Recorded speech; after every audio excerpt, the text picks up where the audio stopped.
승희다, 우리 2주차 마지막이고, 좀 이제, 목이 너무 시려서, 조금 아까한타기 중이네. 그렇죠? 네. 사실은 승희에서 2개 찍어놓고, 쉬려고 잠들었어, 쉬다가. 그래서 우리 다시 또 이제 아침에 이렇게 만나게 되었습니다. 자, 안경 끼고, 안경 껴야지. 아침이라서 잘 안 보여요. 오랜만에 진짜 아침 촬영 해보는 것 같은데. 네, 원래 새벽 촬영으로 딱 끊으려고 했다가, 네, 겨우 잠든 바람에, 네, 아침 촬영으로 만나게 되었습니다. 자, 그러면은 우리 4번, 유라시아 교역망부터 가보도록 하죠. 4번, 우리에게 휴식은 없다. 좋다. 유라시아 교역망, 유라시아 교역망. 자, 동서교통으로 확보했다는 점, 당연하죠. 왜? 몽골 제국 자체가 굉장히 큰 나라입니다.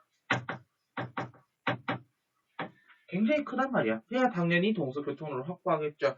그리고 그 많은 교통로 속에서 그 사람들이 어떻게 무역을 하냐는 거죠. 그래서 걸었어. 그래가지고 가는 길마다 일정 거리에 맞게 뭘 설치하는, 역참을 설치하는, 스테이션을 설치하는 거지. 그럼 이 스테이션 설치해서 뭘 합니까? 그렇지. 몽골제국 원나라를 방문한 사람들에게 좀 더 나은 서비스, 숙식도 제공하고 그에 맞게 또 이 기타 등등을 제공하는 거지. 자, 그래서 역참을 설치했다. 역참을 설치했다. 그 다음에 시방서를 확대하고 대운하를 정비하더라.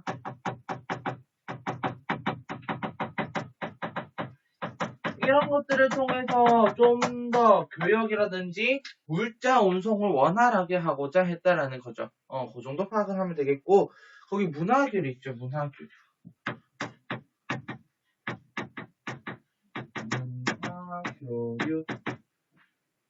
문화교류.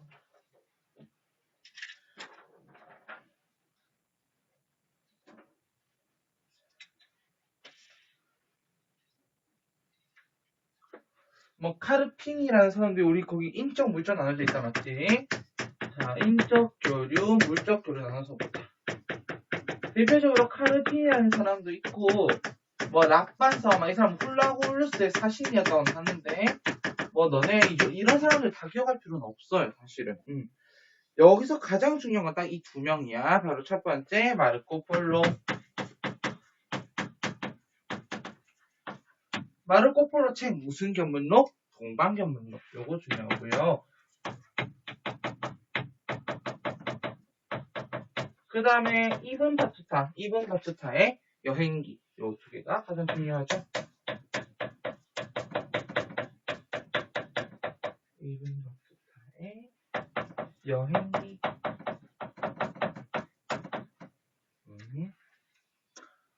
자, 다음 물적 교류 한번 가보도록 할까요? 네. 이때 이슬람 기술이 전래되기도 하고, 그리고 4대 발명품이 서양으로 전파됩니다. 그리고 가장 중요한 거는 원나라 때 새로운 역법 체계가 등장하는데, 이거를 곽수경이라는 사람이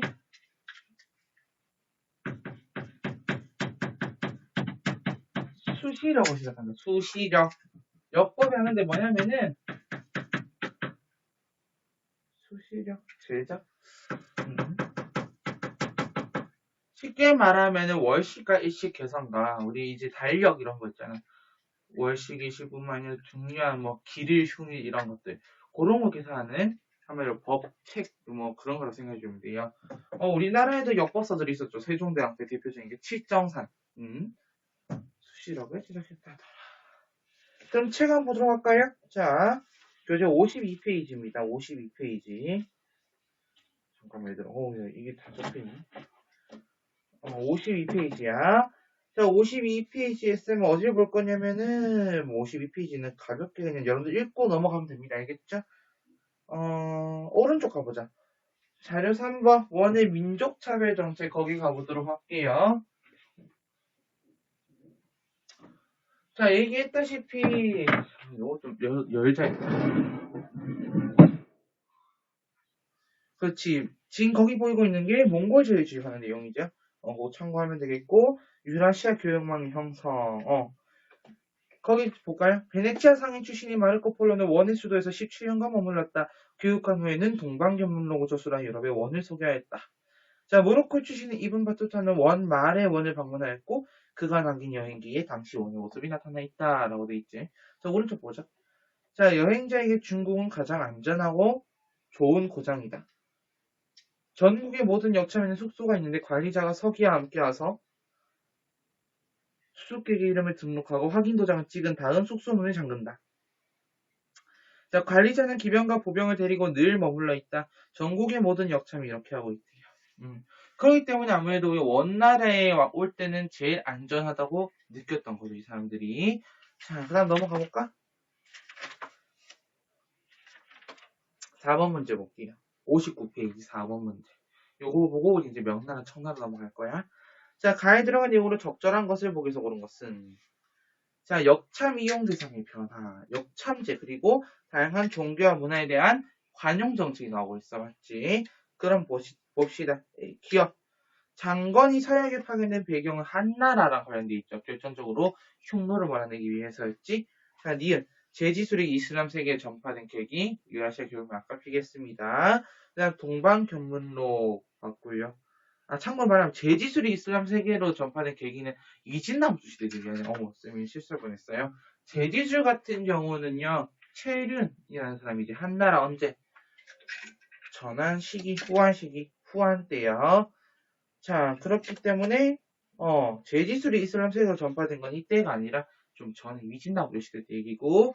자, 마르코 폴로가 저술한 동방견문록의 내용, 그렇지, 디귿은 되겠고, 화양무기 나침반 인쇄술이 서양에 전해진 경록, 네, 보면은 디귿리의 정답은 5번으로 가면 되겠습니다.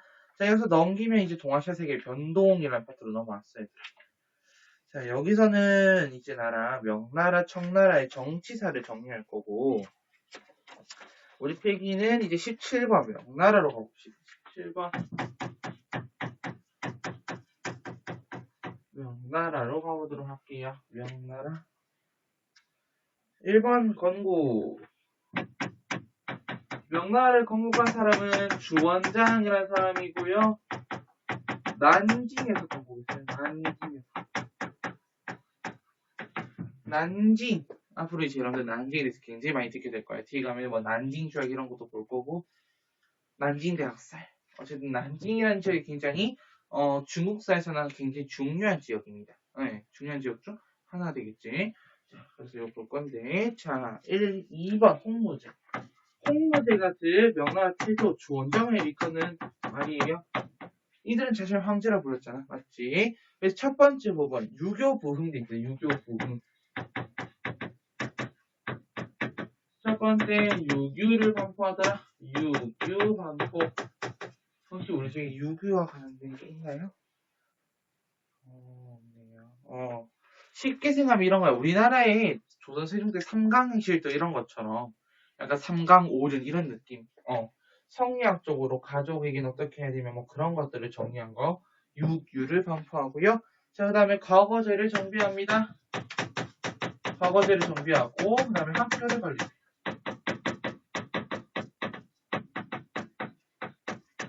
그 다음 두 번째가 제도 정비돼 있죠. 제도 정비.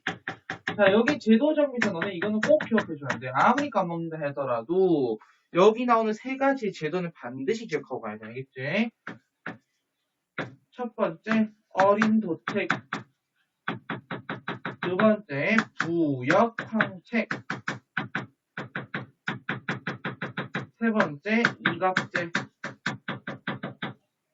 이거 무조건 기억해야 된다. 자, 어린 도책은 우선 첫 번째 토지대장입니다. 토지대장. 즉, 토지가 어느 정도 있는가 그런 것들을 정의한 거지. 토지대장. 그 다음에 부역 황책의 경우에는 호적대장이에요. 호적대장.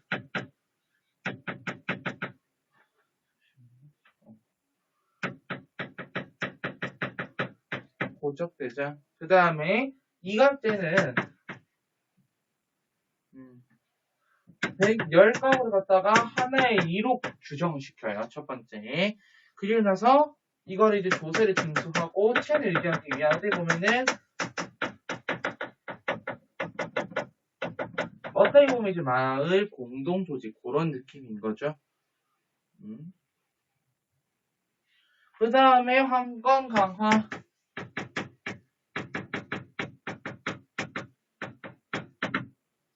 자, 황권 강화 부분에서는 첫 번째 중서성이나 재상제를 폐지시킵니다. 특히 재상제를 폐지시켜. 요게 핵심이야. 재상제 없어요. 재상들이 없어야 왕권이 강화될 수 있다. 요건 당연한 거지. 어디가나 불변인 거죠, 이거는. 자, 그 다음에 육부를 직접 통솔합니다. 자, 원래 그 당나라 이래로부터 해가지고 삼성 육부 체제였죠. 그게 조금씩 변화하기 시작하더니 요등에서는 중서성, 문화성, 상서성 이렇게 있잖아. 중서성은 정책을 심의하는 최고기관이야. 정치 심의기관이야. 근데 이걸 없애버려. 그리고 재상들 없애. 그리고 육부는 상서성 아래에 있는 거거든. 상서성은 정책 집행기관이야. 근데 이거를 갖다가 직접 통솔한다는 거야. 마치 조선시대 때 육조 직계시와 같은 그런 비슷한 모습인 거죠. 그렇게 보존되겠고, 행정과 군사와 그 다음에 감찰을 분리하더라.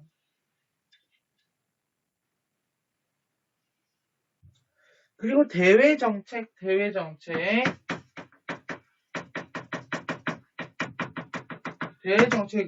해금 정책. 바다 밖으로 못 나간다는 얘기예요. 바다 밖으로 못 나가요. 해금 정책.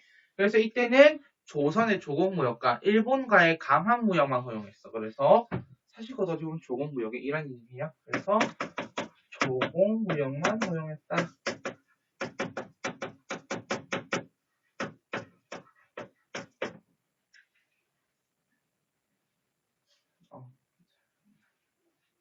사실은 이렇게 해금 정책을 펼치게 돼서 어떤 일이 발생하게 되냐면은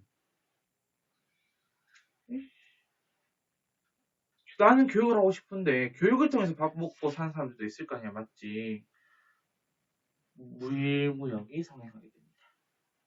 밀무역 하면 이제 밀수출, 밀수입 이런 걸 막 하게 되는 거죠. 거기다가 이제 외구들까지 막 엄청 맞아요.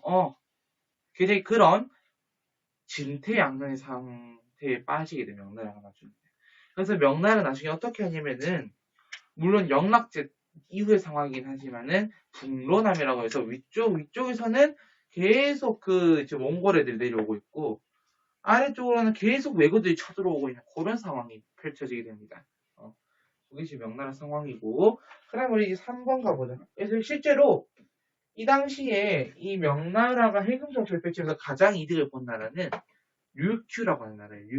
류큐는 어디냐면은 지금 오키나와야. 원래 거기 류큐는 뭐 굉장히 세 개의 왕국으로 나뉘어져 있었어. 굉장히 긴 오랜 왕조로 세 개의 왕국으로 나뉘어져 있다가 점점 류큐가 일본과 명나라 사이 중개무역으로 발전하면서 물론 조선과도 중개무역도 존재하게 돼. 그게 중개무역이 발전하게 되면서 많은 이익을 벌어들이게 돼요. 그러면서 하나의 통일왕국을 세우게 되고 그 통일왕국이 좀 오래 가는 듯 했으나 에도 막부 때 되면은 나중에 이 류큐가 정복이 당해. 뭐 사스마분의 침공을 받았다라고는 하는데 그렇게 해가지고 에도 막부 때 일본으로 그러니까 류큐가 들어가게 되고 메이진 유신 이후에 그때 당시 이제 뭘 하게 되냐면은 일본에서는 폐번치현이라고 해서 번이라는 왜 에도 막부는 막번 체제를 쓰거든요. 뒤 일본서 가서 배울 거야. 그 번을 없앤 대시에 현을 설치해서 현으로서 통치한다 해서 그 류큐 지역에 오키나와 현이 돼버린 거예요. 류큐가. 그래서 여러분들 오키나와 하면 다 잘 알죠. 보통 이제 야구 선수들이 겨울에 많이 이제 훈련하러 가잖아. 왜냐하면 류큐가 굉장히 그러니까 위치가 좀 낮아요. 저위도에 속하잖아요, 나름. 그래서 겨울에도 따뜻하니까 오키나와에 많이 가서 전지 훈련을 하죠. 3번 영락제. 영락제는 성조라고 부르기도 한다고요. 참고로 쿠빌라이 칸은 세조, 원나라 세조. 영락제는 명나라 성조라고 부릅니다. 성조, 징와, 장슈. 뭔 말인지 모르죠? 그냥 중국어도 한번 따라해보는 거죠. 네. 자금성을 건설하더라. 자금성을 건설. 왜 수도를 어디로 옮겨야 되니까 베이징으로 천도해야 되니까 난징에서 베이징으로 천도하죠. 그리고 역시나 영락제 때도 대운하를 정치하더라. 왜? 야 이제 베이징이 센터가 됐어. 그러면은 베이징의 모든 정치적이든 경제적이든 사회적인 힘이 몰려야 될 거 아니야. 근데 대운하가 만약 제대로 정비되어 있지 않으면은 그 경제적인 거는 강남 지역에 머무르게 될 수밖에 없죠. 그러니까 그 힘들을 모두 끌어다 올리려면은 대운하를 한 번 더 정비해야 된다는 거지. 그리고 요거 중요해. 내각대학사를 설치했다. 자, 우리가 좀 이따가 문제를 풀면서도 알겠지만은 내신에서 변별해 달려고 내각대학사를 꽤 까다롭거든요. 어떤 얘기냐면은 내각대학사를 넣고 우리가 내각대학사하면 영락제 이렇게 떠오르는 친구들 굉장히 많거든. 그래서 대부분의 친구들이 내각대학사라는 키워드를 보자마자 명나라 영락제로 가. 아주 잘 낚이는 거야. 어떻게 넣냐면은 청나라 때도 내각대학사가 남아있거든. 그래서 이 내각대학사, 청나라 때 남아있는 내각대학사를 주고 이 나라에 있었던 일을 옳은 것을 고르시오라고 하면은 너네가 이제 명나라 영락제를 골라버리는 안타까운 일이 발생하죠. 그냥 그러면 안 된다는 얘기야. 그래서 내각대학사를 가지고 굉장히 잘 낼 수 있어요. 이 내각대학사 같은 경우는 비서기관의 수장이야. 실질적인 재상의 역할을 하는 거죠. 비서기관이 있지만 실질적 재상의 역할을 한다. 라는 거 알 수 있겠고, 그 다음에 베트남을 점령해. 베트남 점령 이때.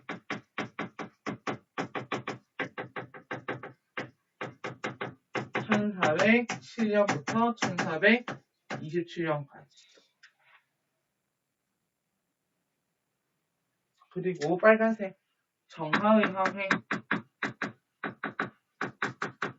이 영락제는 정하라는 사람을 동남아시아 이때 여러 국가들을 보내서 항해를 보내서 여러 곳을 돌면서 뭐 하는 거예요?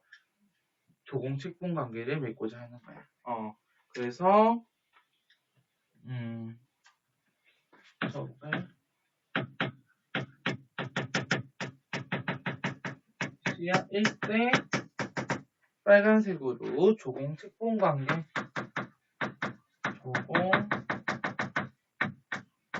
조공책봉 관계를 확립하더라라는 거야.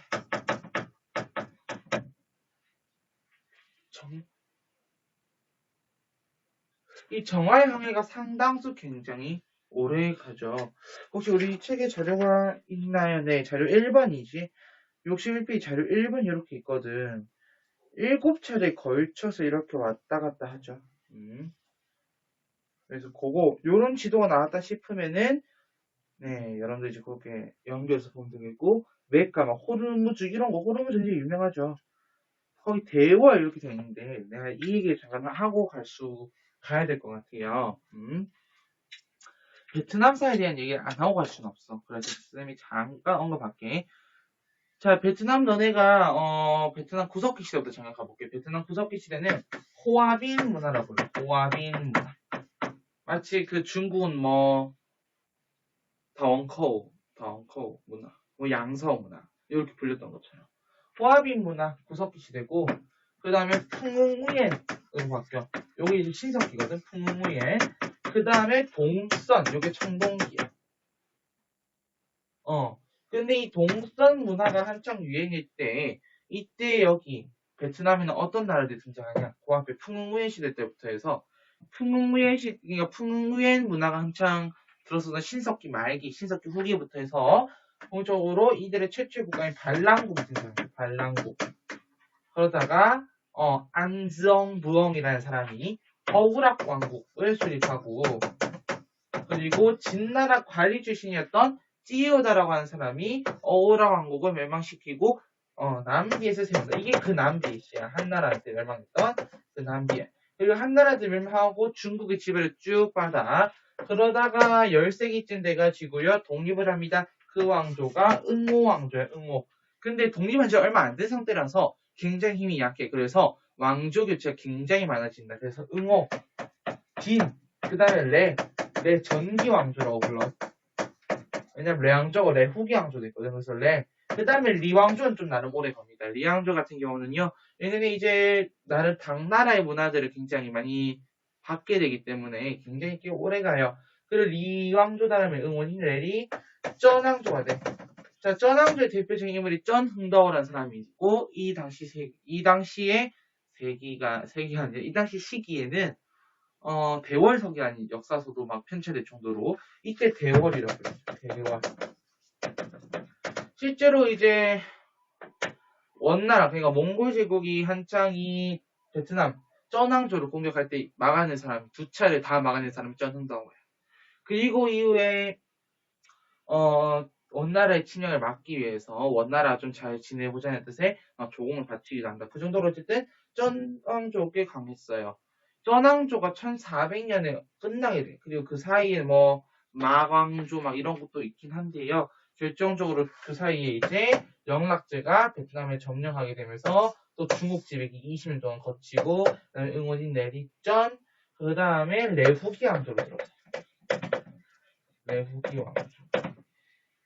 레후기 왕조 들어서고 그 다음에도 뭐 떠있성 왕조 이런 거 이어지다가 내후기가 꽤 가요 그래도. 그 다음에 1802년이 되면은 응무엔 왕조 들어서 왜 베트남 가보면 응무엔이라는 성씨는 꽤 많잖아 맞지? 응무엔 왕조가 이어지게 되고 이게 1945년에 끝나는 왕조야. 그러니까 그 사이에 영국이라든지 특히 프랑스에 점령을 받게 되지. 왜 프랑스 식민지였잖아 베트남이. 자 그리고 이 프랑스의 점령을 받게 됩니다. 1945년에 무슨 일이 있습니까? 2차 세계대전 1945년에 2차 세계대전이 끝났습니다. 그럼 얘네도 베트남 입장에서 물론 1800년대 중반 후반에는 독립할 생각 안 했겠니? 했지. 했는데 막상 힘이 그렇게 크지가 않아. 어떻게 해야 되겠어? 막 동유운동 해가지고 막 최대 근대화의 산물을 보고 배우라고 동유운동, 근황 이거 다 해봤지만 어떻게 보면 실패해요. 그리고 막 한보이쪼라는 사람이 나와서 베트남 독립해야 된다 막 얘기를 하지만은 실질적으로 그렇게 큰 성공 거두지 못해. 그래가지고 결국은 1945년에 제1차 베트남 프랑스 전쟁이 열리게 돼요. 제1차 베트남 전쟁이죠 한마디로. 그래서 이때 같은 경우 이제 누구도 예상하지 못했던 프랑스의 패배. 그래서 베트남 독립을 하게 됩니다만은 독립을 하게 되지만 베트남이 두 개로 쪼그라져요. 북이 17도선을 기준으로 남베트남, 북베트남으로 나뉘게 돼. 남베트남은 당연히 미국 쪽 세력이고 북베트남이 이제 사회주의 쪽 계열이 되는 거죠. 그래서 그 둘이 1964년에 있었던 통킹만 사건을 계기로 제2차 베트남 전쟁, 우리가 흔히 부르는 월남전이 또 한번 열리고. 그래서 그러다가 냉전이 완화되는 분위기, 닉슨 독트린이라든지 이런 것들을 통해서 결국 화해를 하고 둘이 1973년에 파리 협정, 파리조약, 파리 평화협정이라고 하기도 하는데 그 협정을 체결하고 나서 2년 뒤에 우리 통일하자라고 했는데 결국 베트남 사회주의 공화국, 즉 북쪽 세력에서 막 밀고 내려가가지고 결국은 베트남 사회주의 공화국이 되었죠. 그게 베트남의 잠깐의 역사였어요. 이 얘기를 하는 이유는 우리가 앞으로 동아시아 파트, 동양사 파트를 할 때 좀 이해하기 쉬우라고 생각했습니다. 그래서 동남아시아일 때 조공책봉관계 그리고 조공책봉관계 같은 경우도 동아시아에서는 굉장히 관례적인 외교 관계를 자리 잡게 된 게 한나라 이후부터예요. 주나라 때 봉건제도 조공책봉관계 형태인 거야. 얘들아 중요한 게 조공책봉관계가 절대 갑을관계 그런 건 아니다. 왜냐면은 내가 조공을 했어. 내가 책봉 받은 국가 책봉국이야. 내가 조공을 했어. 그러면은 조공을 해준 국가는 조공 받은 것을 2배, 3배만큼 더해서 줘야 돼. 왜 그런 거 있잖아. 왜 시골에 가면은 뭐 예를 들어 부모님이 계시다 쳐. 계시겠지 맞지? 부모님이 계시면 부모님께 이만큼 뭐 예를 들어 용돈을 드렸어. 그러면은 부모님은 그거보다 더 많이 자식을 사랑하는 마음에 더 많은 것들, 막 쌀도 주시고 이것도 주시고 많이 주시잖아요. 그런 느낌인 거예요. 그런 거예요. 약간 부모, 임금 그런 마음이지. 그래서 뭐 군신관계, 부자관계 이런 표현을 쓰면 선생님 저희가 쟤네 갑이고 저희가 을입니까? 아 이거 갑질하지 않을까요? 막 이렇게 생각하는데 물론 갑질도 있을 수는 있겠지만은 보통은 갑을 관계는 아니다라는 거에 내가 포커스를 두고 봐야 되겠지. 자, 그 다음에 우리 이제 4번 가볼까요? 4번. 자, 그 다음 세월이 좀 한참 흐릅니다. 그 사이에 북로남해 뭐 시기도 있고요. 1349년 토목의 변도 있고요. 어디서 이제 몽골의 침입도 자주 받아요. 뭐 오이라크브라든지 타타르브의 침입도 받고 베이징 포위되는 일도 있습니다. 뭐 얄탕칸이라는 사람이 쳐들어오기도 하고. 그런 와중에 4번 명나라 신종 만력제 때 장거정의 개혁이 일어납니다. 장거정이라는 사람이요 개혁을 해야 된다고 주장하거든요. 왜냐면요 현재 지금 북로남에서 뭐다 해가지고 경제도 안 좋아요. 국가 대내외적으로 다 상황이 안 좋은 상황인 거야 지금. 뭐 때문에 이게 언제라고? 일조편 된다. 북로남의 상황입니다. 그래서 이때 등장한 게 무엇이다? 바로 일조편법이라는 거야. 자, 일조편법은 우선 첫 번째 세금을 은으로 내요. 세금을 은으로 내요. 왜? 이 당시 중국이든 일본이든 한반도, 조선이든 모든 동아시아 국가들이 사실 그 국제 교역을 하는 데 있어서는 은이라는 공통화폐를 사용하게 됩니다. 그래서 그 추세에 맞춰서 그 국제적인 흐름을 국내에도 적용시키고자 은이라는 화폐를 사용하게 되고요. 그 다음에 일조편법은 하나의 특징이 있어. 지세와 정세, 다음에 인두세라고도 하죠. 그래서 지세와 인두세를 분리시켜서 본다는 거야. 요게 작년도 2021 수능 동아시아사에서 킬로 나왔던 문제예요. 그래서 분리시켜서 본다. 아는 것 정도까지 기억해 주시고 5번 이런 명나라도 쇠퇴합니다. 왜요? 첫 번째 환관들의 횡포가 있고요. 두 번째 또 무슨 전쟁에 참가했으니까 그래 우리가 임금의 마음으로서 아버지의 마음으로서 너네들을 지원해야 되지 않겠니? 라고 하면서 임진왜란에 참전을 했잖아. 맞지? 임진왜란에 참전했잖아. 이런 것도 있겠고요. 자, 그러면서 이런 것을 통해서 재정 기출이 많아지게 되고요. 거기다가 또 제발 좀 가만히 있으면 되겠는데 자연재해까지 일어나. 한마디로 진짜 도급한 5분 전이야. 도급한 5분 전.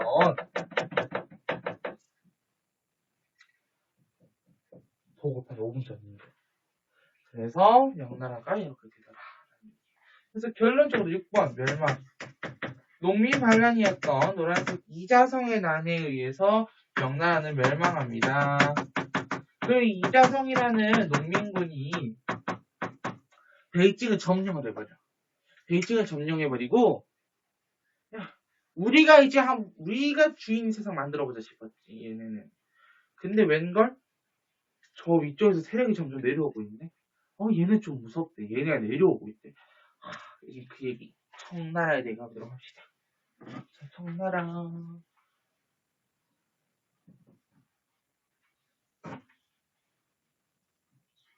청나라에 대해 가보자.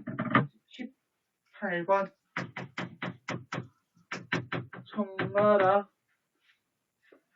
청나라는 1616년부터 시작해서 1911년에 끝나는 아까 명나라는 1368년부터 1644년까지 원나라는 1206년부터 1368년까지 혹시나 싶어서 자, 1번 건국 누가 있니? 누르하치라는 사람이요. 알겠지? 누르하치가 만주 지역에서요 몽골족들을 통합시키고 만주족이라는 표현도 쓰기도 하고요. 만주족이냐 몽골족이냐 그건 현재 학계에서 좀 다루고 있는 내용이고 자 우리 그냥 이 정도만 기억해주면 된다. 이 사람이요 팔기제로 조직한다. 팔기제도 요것도 비슷한 성격이에요. 그 맹암모국제라든지 1500호제와 같은 그런 비슷한 성격을 띠고 있는 팔기제다. 팔기제를 조직한다. 역시나 군사와 행정이 합쳐진 그런 형태.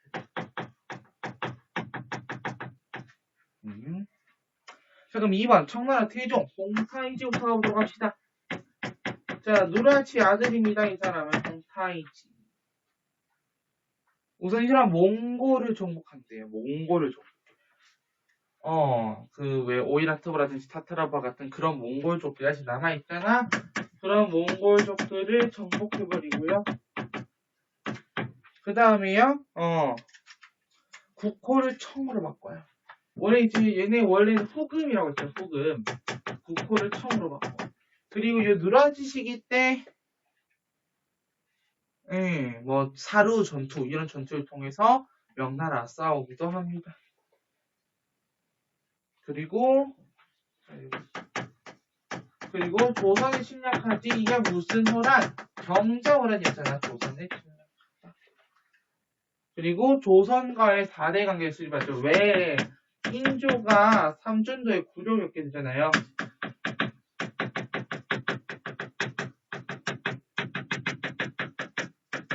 삼백구고들을 하죠. 네. 머리를 막 9번 박고 피를 흘리면서 이때 이제 당시 세자였던 소현세자와 복림대군이 호로로 끌려가게 되죠. 근데 이때 소현세자는 나름 개방적이었지. 그래서 그 청나라의 문물들을 수용받으려고 수용받으려고 했던 입장이었고 복림대군은 가가지고 죽어도 안 나와서 부모님의 치욕을 갚아야 되겠다 그런 마음밖에 없었고 그 다음 마음으로 그래서 결국 복림대군이 효종이 되죠. 그 사이에 뭐 소현세자 독살설 막 이런 게 나오기도 하고 그렇습니다.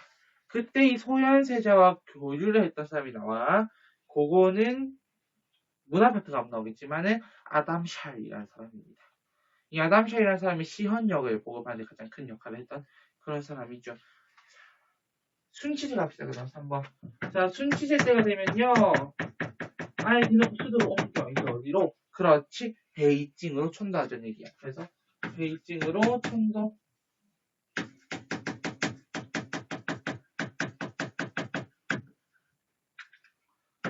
1644년.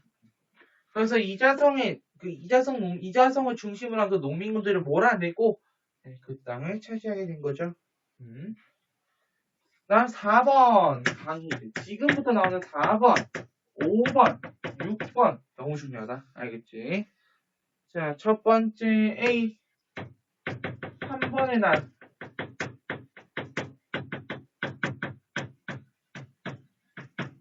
이 3번이 나는 뭐냐면은 3번. 세계 큰 약간 귀족 세력이라고 생각이 좀 되는데 이 사람들이 대표적으로 오삼계라는 사람이 있거든.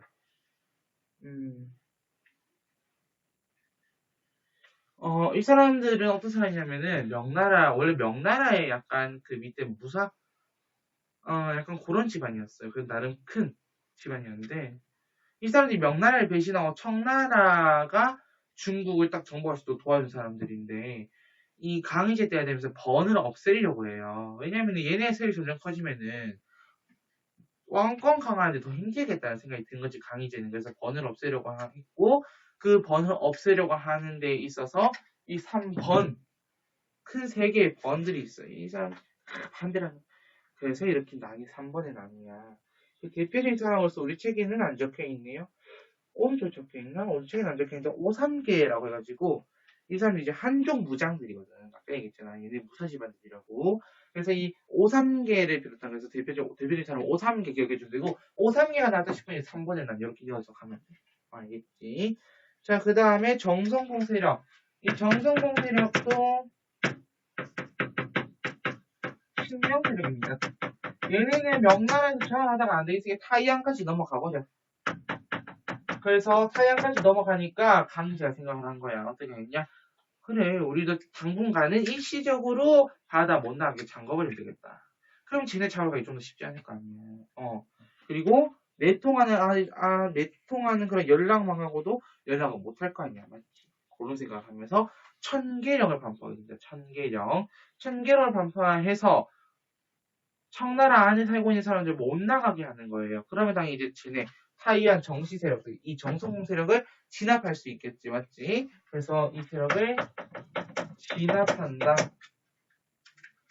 그래서 빨간색 B, 천계령. 이 천계령을 1661년부터 84년까지 유지시키게 됩니다. 자, 그리고 네르친스크 조약이라고 해서 러시아랑 체결한 조약이야.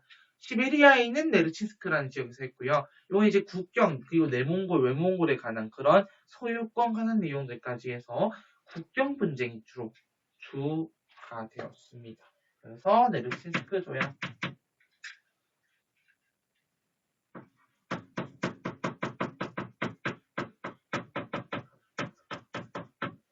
네르친스크 조약.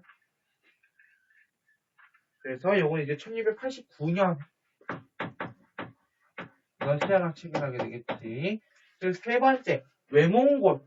외몽골 아니야. 외몽골과 티베트를 복속한다. 외몽골은 티베트를 복속하더라.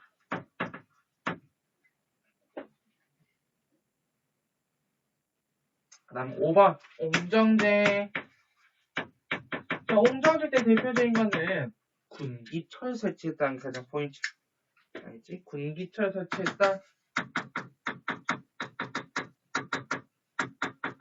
그 다음에 지정은제 신화이더라. 지정은제.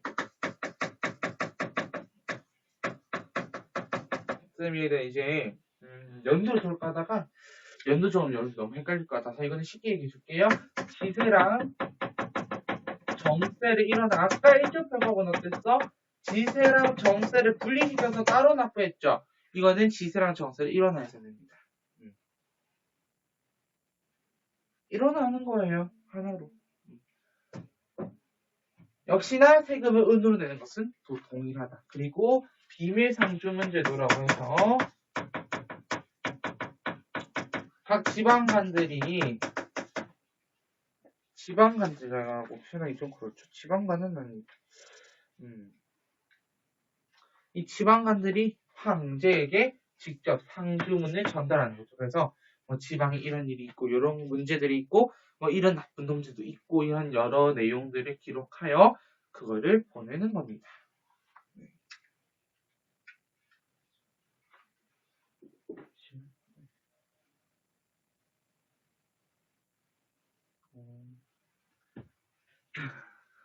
자, 그 다음에 가볼까요? 6번 권륭제지. 강의제, 옹정제, 권륭제. 권륭제 때가 되면은 이때는 사실 거의 최대 영토다라고 생각해주면 좀 더 쉬울 것 같아요. 최대 영토다. 그래서 몽골이라든지 지금 이제 티베트 신장 티베트 자치구 있잖아요. 몽골, 신장, 그 다음에 티베트를 아예 어떻게 시켜버려요? 복속 차지해버린다는 표현 줬어요. 차지하는 표현. 통치권을 여기에 대한 통치권을 확보한다는 거죠. 이때는 이제 땅들을 차지했다면은 통치권을 확보했다. 그래서 이런 것들을 통해서 최대 영토를 이때 확보했다는 걸 알 수 있어. 최대 영토를 확보했다. 거기 오른쪽에 청나라에 있네요. 자료 2번만 잠깐 볼래요? 신장, 티베트 이런 데 몽골까지 싹 다 장악을 하죠. 원래 외몽골만 장악했다가 내몽골까지 싹 다 장악한 모습 볼 수 있습니다. 그래서 이때 청나라 가장 최대 영토를 확보하는 시기다. 라는 거예요.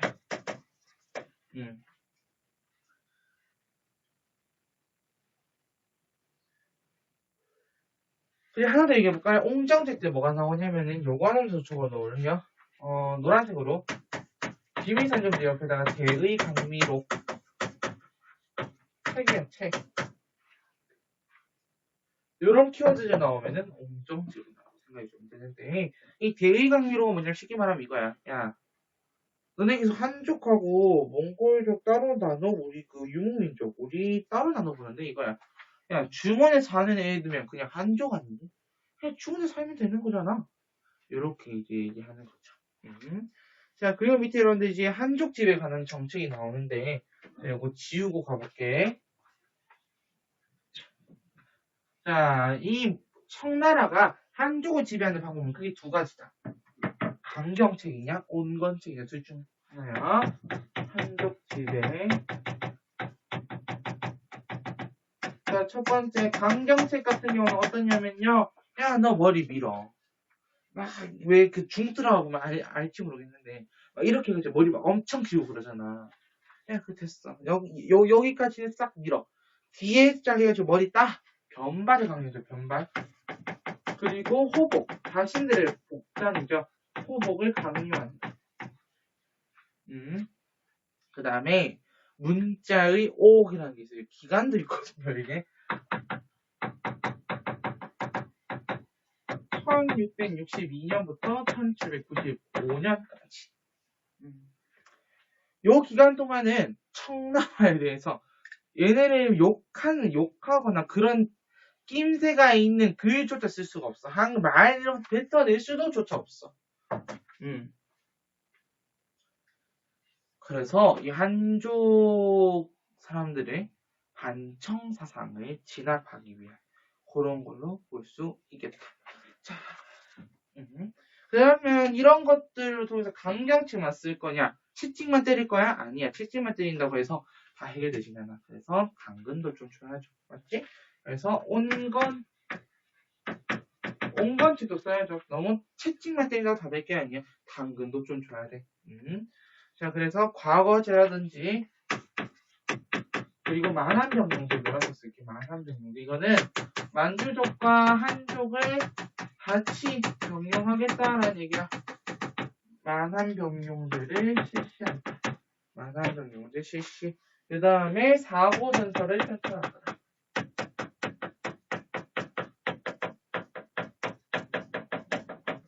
사고전설을 펼쳐나가다.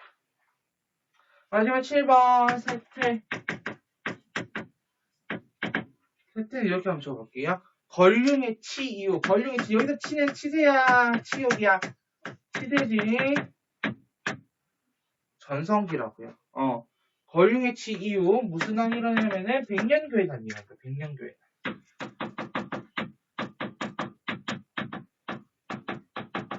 백년교회단이 일어나. 1796년부터 1804년까지. 백년교회단이 일어나면서 청나라에서 만주적 힘이 상대적으로 엄청 떨어지고 한족 힘이 굉장히 올라가게 돼. 그래서 한번 적어볼까요? 만주족의 힘이 약해지고 한족의 힘이 커지는 그런 모습을 볼 수 있으면서 우리 그 누르하 시대 처음 도착했던 팔기제, 그 팔기군들이 굉장히 쇠퇴하게 되더라. 팔기군들이 쇠퇴하더라라는 것까지 정리하면은 여러분들 중국사, 청나라 정치사까지 정리를 모두 했습니다. 자, 그러면은 나랑 이제 어디를 가볼 거냐면은 61페이지에 거의 교과서 자료에서 청나라의 한족 통치 있지. 그걸 좀 같이 가보도록 할게요. 가보자. 자, 중국과 외국이 통일되어 한 집이 되었으니 하나가 되지 못하고 두 마음을 품으면 다른 나라 사람이 되는 것이 아닌가. 지금부터 수도 내외는 10일, 그 밖에 명령서가 도착한 날로부터 10일 이내에 변발하라. 그에 따르는 자는 우리나라 백성으로 간주하고 거역하며 엄벌을 처할 것이다. 이거는 이제 변발과 호복을 강요하는 강경책의 일환이 되겠네. 그 다음 말해보자. 내각대학사 요사이를 잘 보라고요. 내각대학사 나오자마자 선생님 명나라 영락제 아닙니까? 이렇게 하면 이제 깨기야. 알겠지? 자, 만주인과 한인 각 2명, 협판대학사는 만주인과 한인 각 1명, 학사는 만주인 6명과 한인 4명, 전정은 만주인, 한인, 한군 8기에서 각 2명이 임명되었다. 시독 학사는 만주인 4명과 몽골인, 한인 각 2명이 임명되었다. 중선은 만주인 70명과 몽골인 16명, 한군 8기 8명이 임명되었다. 즉, 만한병용제가 시행되고 있구나 라는 것을 여러분들이 파악할 수 있으면 됩니다. 자, 그 정도로 보면은 여러분들 잘 보고 있는 것이다 라는 거예요. 그래서 왼쪽에 청나라 발전 봐봐. 이것이 핵심 해가지고 돼 있는 부분. 그거 잠깐 보자. 걸륭 지식이 전성기 이렇게 됐고, 결국 다민족 대제국을 건설했다는데, 거기에 포인트를 잡고 보시면 되겠습니다. 그리고 오른쪽에 날개나 보자. 청해 이민족 포용 정책에서 피서산장 전문의 편에 보이죠. 자, 청왕제들의 별장이었던 피서 3장 정문의 편에게는 몽골어, 위구르어, 한자, 티베트어, 만주어가 쓰여 있다. 청은 고유 문자인 만주 문자를 제정하는 한편 한자, 몽골어, 티베트어 등을 공용어로 사용했다라는 거죠. 자, 넘어가도록 하겠습니다. 자, 나머지는 우리 다음 주에 다 볼 거고,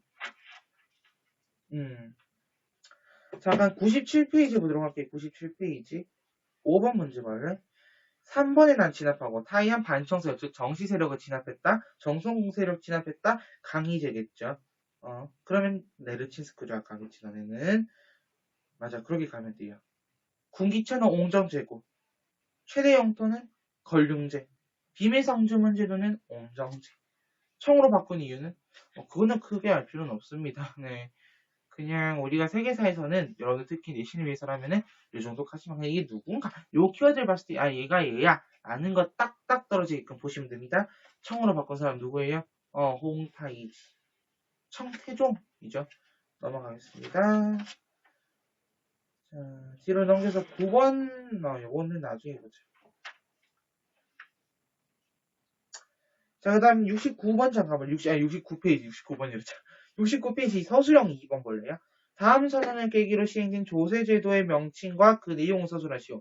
천하가 평정된 지 오래되고 호호가 날로 번창하니 인정을 해야 할 정세를 포기하기 어렵다. 인정을 늘더라도 토지는 늘지 않으니 현재의 세역장부에 등재된 인정수를 늘리거나 줄이지 말고 영구히 고정하라.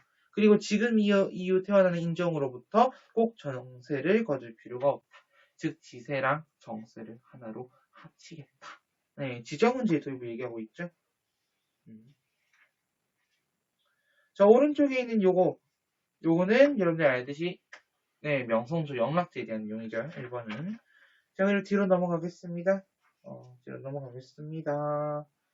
70페이지 1번하고 2번을 우리가 풀어야 되는데, 거기 70페이지 1번 오른쪽에 백년교에 대한 설명이 적혀 있다, 맞지? 불교에서 기원한 중국의 민간 종교 막 이렇게 적혀 있어.